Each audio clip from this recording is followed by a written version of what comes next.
मछलिया में कैरेक्टर्स मुख्य रूप से केवल 4 हैं। एक का नाम है नटराजन। ये बेचारा क्या कहेंगे, नर्ड कहते हैं आजकल के बच्चे ऐसे लोगों को। आजकल के जो अंग्रेजी स्कूल के बच्चे हैं ना, जैसे हम तो हिंदी माध्यम वाले बच्चे रहे हैं, तो हिंदी माध्यम के बच्चे आपस में, जैसे क्लास में एक बच्चा बहुत पढ़ने वाला है, उसको बाकी बोलते हैं पढ़ाकू, पढ़ाकू, हलाकू, डाकू, ऐसे होता है ना। तो ऐसे जो बहुत पढ़ने वाला बच्चा, उसका नाम होता है पढ़ाकू। तो आजकल पढ़ाकू को बोलते नर्ड, कि हर समय पढ़ने में लगा रहता है, इससे कोई जिंदगी है ही नहीं इसकी, खाली किताब में घुसा रहता है, इसको ना पार्टी वार्टी से मतलब है, केवल पढ़ता है। तो उस तरह का नर्ड है एक ये नटराजन। एक दूसरा है, वो छिछोरा सम्राट है, उसका नाम है मनीष। मनीष आमतौर पर लिखते हैं पेट कटे वाले शब्द से, यानी कि इस वजह से, लेकिन इस कहानी में इसको इस तरह से लिखा गया है।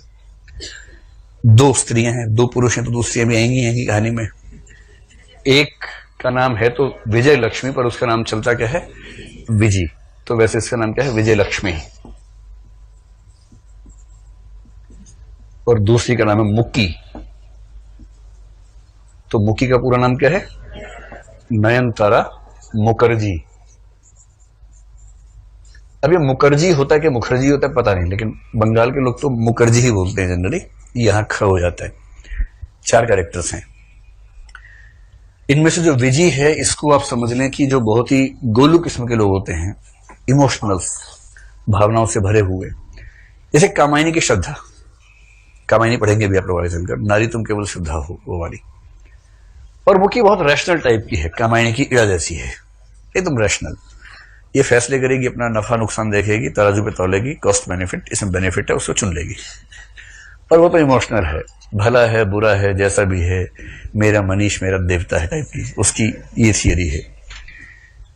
तो मनीष छटा हुआ 1 नंबर का, अमेरिका की कहानी है। नटराजन पढ़ते पढ़ते अमेरिका पहुंचा है, फेलोशिप ले रहा है, पीएचडी कर ली है, अभी ये वहां पर एक अच्छी नौकरी में आने वाला है, भारत जाएगा तो भी अच्छी नौकरी में रहेगा। तो वेल सेटल्ड नर्ड है, खूब पढ़ाकू टाइप का इंसान है, रोचक इंसान नहीं है। आप इसके साथ आधा घंटा बैठ के बोर हो जाएंगे, इतना इतना बोर किस्म का इंसान है, लेकिन भरोसेमंद है, धोखा दे ही नहीं सकता, चाहे तो भी नहीं दे सकता है, इतना विनम्र कह लीजिए, दब्बू कह लीजिए, बेसिकली दब्बू समझते हैं, सबमिसिव, डरपोक टाइप का आदमी। तो बेहद दब्बू, बेहद पढ़ाकू, बेहद सेंसिबल, बेहद डिपेंडेबल, जिसको हस्बैंड मटेरियल कहते हैं आमतौर पर ना, उस तरह का ये है बॉयफ्रेंड मटेरियल मनीष। स्मार्ट है, बाइक चलाता है, लंबी लंबी जुल्फें हैं, दिखता बहुत अच्छा है, सिगरेट ऐसे पीता छल्ले बना बना के, तो उस पर लड़कियां मर मर जाती हैं, लेकिन भरोसा नहीं करती, ये भरोसे के लायक नहीं है। ये 2-4 दिन शाम गुजारने के लायक है, जिंदगी गुजारने के लायक नहीं है। और वो जिंदगी गुजारने के लायक है, शाम गुजारने के लायक नहीं है।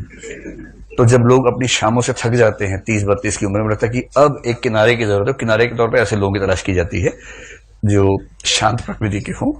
तो नटराजन उस तरह का व्यक्ति है। दोनों रूममेट्स हैं, फ्लैटमेट्स हैं, ठीक। मनीष दीवाना था विजी का, जब भारत से आया उसको विजी चाहिए, विजी को बुलाया। अंत में विजी किसी तरह से विद्रोह किया, उसके घर के लोग खुद नहीं चाह रहे थे कि वहां रहे, किसी तरह से अमेरिका पहुंची है। और इन भाई साहब को इतनी भी सुध नहीं कि वो आइए तो उससे मिलने, इसी बीच में उनको प्रेम हो गया है मुकी से, और वो अकेला मैक्सिको की यात्रा पर निकल गया है। और नटराजन इससे बहुत दुखी है। नटराजन को विजी बहुत अच्छी लगती है, कह नहीं पाएगा जिंदगी भर ये उन लोगों में है जो कह के भी नहीं पाते हैं। ऐसे कुछ लोग होते हैं, उन्हीं के लिए 14 फरवरी का पवित्र दिन मनाया गया है कि कम से कम उनको प्रेरित किया जाए कि भाई कह दो वरना वो जिंदगी भर मन में रखते हैं, और बाद में जब समझी समझन बनते हैं तब कहते हैं।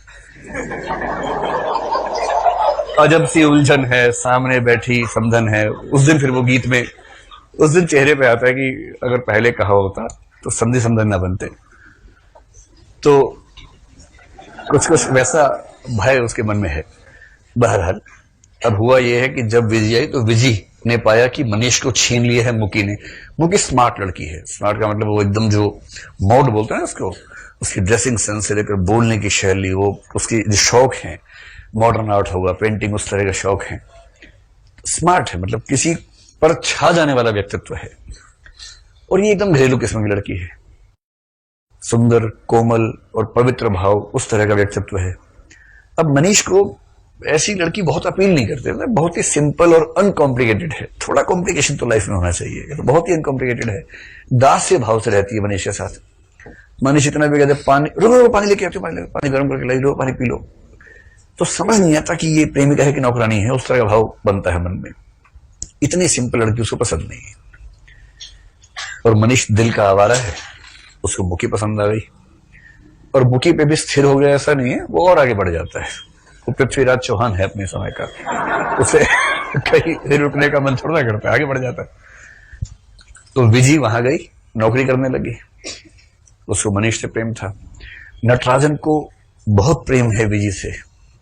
एक जगह लिखा भी है कि विजी के निकट होने मात्र से उसके भीतर जो प्रतिक्रियाएं होती थी वो मुकी की मौजूदगी में कभी नहीं होती।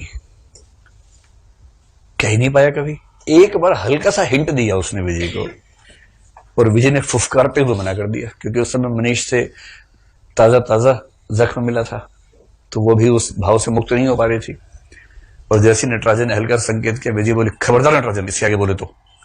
वो उसके बाद फिर बोला ही नहीं जीवन में कभी, क्योंकि उसकी तो क्या आपकी भाषा में क्या बोले, हवा टाइट हो गई बेचारे की। उसको लगा कि अगली बार कुछ बूथ निकल गया, मारते मारते पता नहीं कहाँ छोड़ के आएगी। उसकी हिम्मत ही नहीं है। और ये अंदर अंदर क्या चाह रही है कि अब बोल दे तो ठीक है। बड़ी गुत्थम गुत्था टाइप का मामला है इसमें। पहले डांट दिया है, उसके बाद मन में ये कि अब बोल दे कुछ दिनों के बाद, और उसकी हिम्मत नहीं पड़ रही बेचारे की। अब क्योंकि उसको लग रहा है कि यहां से स्थायी विराम हो चुका है, पूर्ण विराम हो गया था एक ही बार में। अगर कोमा होता, डैश होता तो स्कोप बनता, पूर्ण विराम था पूरा। अब ये अकेला क्या करे।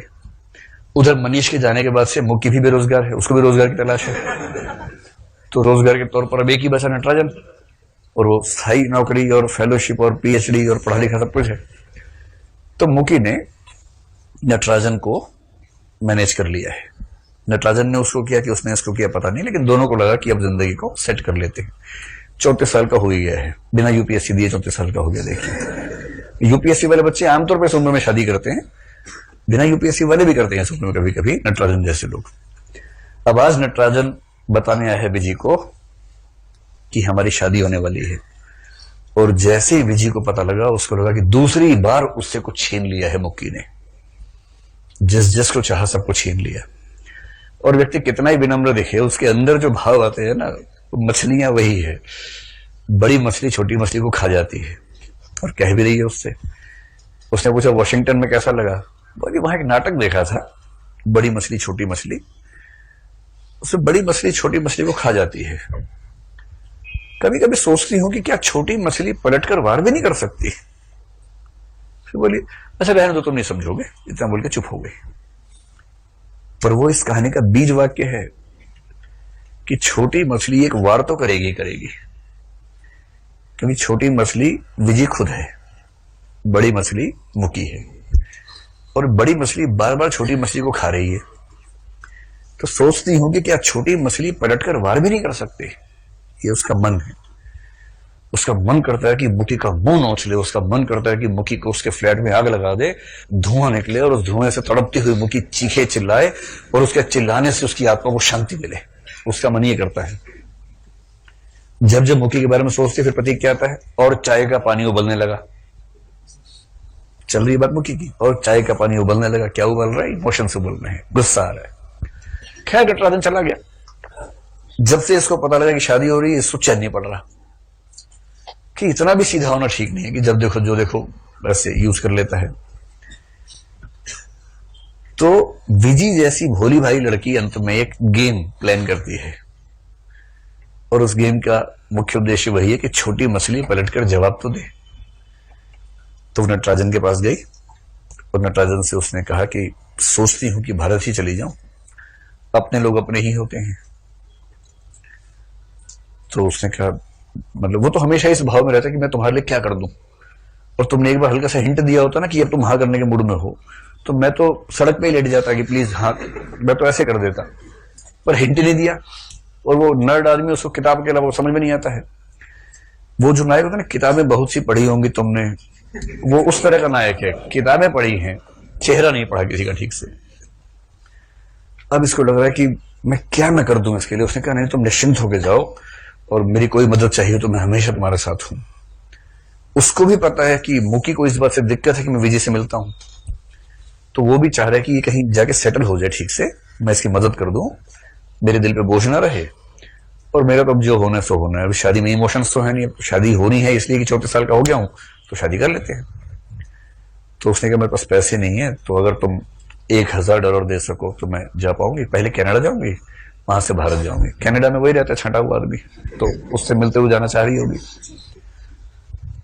नटराजन को लगा कि ये दोस्ती निभाने का मौका जीवन में कभी कभी मिलता है। उसने खट से चेक बुक निकाली, $1500 का चेक लिखा, 1000 नहीं 1500 का लिखा कि तुम जाओ, और भी दिक्कत है तो बताना, तनाव मत लेना, एकदम मैं तुम्हारे साथ हूं। तो उसने कहा मैं कल शाम को जाऊंगी, लेकिन तुम एयरपोर्ट पे मत आना। उसे पता है कि आके ही मानेगा, और वो आया भी। उसके बाद गया है मुकी से मिलने के लिए कि जाके मिलूं मुकी से। एकदम गाना वाना गाते हुए जा रहा है खुश होके, इस भाव से कि चलो अब चीजें ठीक हैं। अब मैं मुकी को बता दूंगा कि विजी चली गई है, वो तनाव एकदम न ले, अब मैं पूरी तरह से निर्द्वंद्व भाव से तुम्हारा ही हूं। मैं उसको ये समझा दूंगा। वो नया घर तैयार करने में लगी है, शादी के बाद जा रहेंगे, पर्दे वर्दे सोफा वो सब तैयार हो रहा है। और गया तो वो औंधे मुंह गिरी हुई नीचे, नहीं बेहोश नहीं है, मरी नहीं है, कोप भवन में है, नाराज है। ये हमेशा की तरह दोषी, ऐसे लोग हमेशा दोषी बन जाते हैं बिना बात के। उसे क्या हुआ, मुझसे कोई गलती तो नहीं हो गई, क्या हुआ? कह रही कि तुम इतने नीच निकलोगे मैंने सोचा नहीं था कभी। ये बेचारा ऐसे कि इसके मन में नीच होने का भाव आता भी होगा तो भी नहीं हो पाता है, ऐसा लड़का है, इतना सीधा लड़का है बेचारा। तुम इतने नीच निकलोगे, कह रहा क्या हुआ, क्या बताओ तो सही। बोला तुम, मैं यहां शादी की तैयारी कर रही थी और तुम बीजी के साथ घूम रहे थे, तुम इतना आगे निकल जाओगे मुझे नहीं पता था। बोला क्या हो गया बताओ तो सही, क्या हुआ क्या? तो बीजी जाने से पहले मेरे पास आई थी, उसने बताया कि तुम्हारा उससे क्या रिश्ता था और तुमने उसको डॉक्टर के पास जाने, इलाज करवाने के लिए $1500 दिए हैं। तुम इतना आगे चले जाओगे मैं कभी नहीं सोच सकती थी। इतना ही लिखे। अब आप इसका इंटरप्रिटेशन करते हैं, आपको सोचना है ना। नई कहानी इंटरप्रिटेशन का पूरा स्कोप देती है आपको कि आप इसका क्या मतलब निकाल। लेकिन कॉमन सेंस से एक ही मतलब निकलता है कि वो गर्भवती हो गई थी, गर्भपात करवाने के लिए, अपनी हेल्थ को ठीक करने के लिए उसने पैसे दिए हैं। और उसने मुझे बताया कि तुम्हारे उसके रिश्ते कैसे हैं, अभी शादी नहीं हो सकती। कह रहा सुन तो लो मेरी बात। कह रहा नो, ये लीना है, लीना फैसला करती है तुरंत। और सामने वाला कौन है बेचारा? किशोर, फैसला नहीं कर पाएगा, ये फैसला करे तुरंत। नो वे, गेट अवे, अब ये शादी नहीं हो सकती, एकदम गेट अवे, अब ये शादी नहीं हो सकती। वो नाराज है और नटराजन इंतजार कर रहे हैं कि जब इसका मूड ठीक होगा तब मैं माफी मांगूंगा, शायद ही मेरी बात समझ पाए। वो माफी मांगने की तैयारी कर रहा है कि मैं माफी फिर से मांगूंगा और मुझे उम्मीद है कि 3-4 बार में बात बन ही जाएगी। इस बिंदु पे कहानी खत्म हुई। और प्रेमचंद के पाठक के पेट में दर्द थी। उसके बाद क्या हुआ, उसके बाद क्या हुआ? उसके बाद कुछ नहीं होता नई कहानी में। नई कहानी पेट में दर्द करके छोड़ देती है कि इसके बाद अपनी कल्पना से जो सोचना सोच लीजिए, शादी हुई नहीं हुई, क्या हुआ क्या नहीं हुआ, ये आपकी चॉइस का मामला है। थीम क्या है? थीम यह है कि कितना भी पढ़ा लिखा इंसान हो, उसके भीतर के इमोशंस, और जब अपने जीने पर संघर्ष आने लगता है तो हर व्यक्ति मछलियों की तरह से, जिसको मत्स्य न्याय कहते हैं ना, मत्स्य न्याय सुना आपने? शब्द होता है मत्स्य न्याय। अब बताना कि इस शब्द में कितनी अशुद्धियां हैं, एक है या दो हैं, बताइए ना। एक तो है। कितने लोग मानते हैं कि एक है, सिर्फ दो नहीं है, एक है? क्या है बताओ, तब पूरा आएगा ना। अब इसका उच्चारण कीजिए। अब ये मत्स्य न्याय है, मत्स्य न्याय, जबकि है तो मत्स्य। यही समझाना था, ठीक लिखा हुआ था पहले। ठीक है, वो मत्स्य हो जाता है, ये शब्द मत्स्य है। जैसे मत्स्य पालन, कुक्कुट पालन, वो सब पढ़ते होंगे ना जीएस में। तो मत्स्य न्याय मतलब मछलियों की दुनिया में चलने वाला न्याय। और मछलियों की दुनिया में एक ही न्याय चलता है, बड़ी मछली छोटी मछली को खा जाती है। यानी जीवो जीवस्य भोजनम, सर्वाइवल ऑफ द फिटेस्ट, या जीवो जीवस्य भोजनम, इसको बोलते हैं मत्स्य न्याय।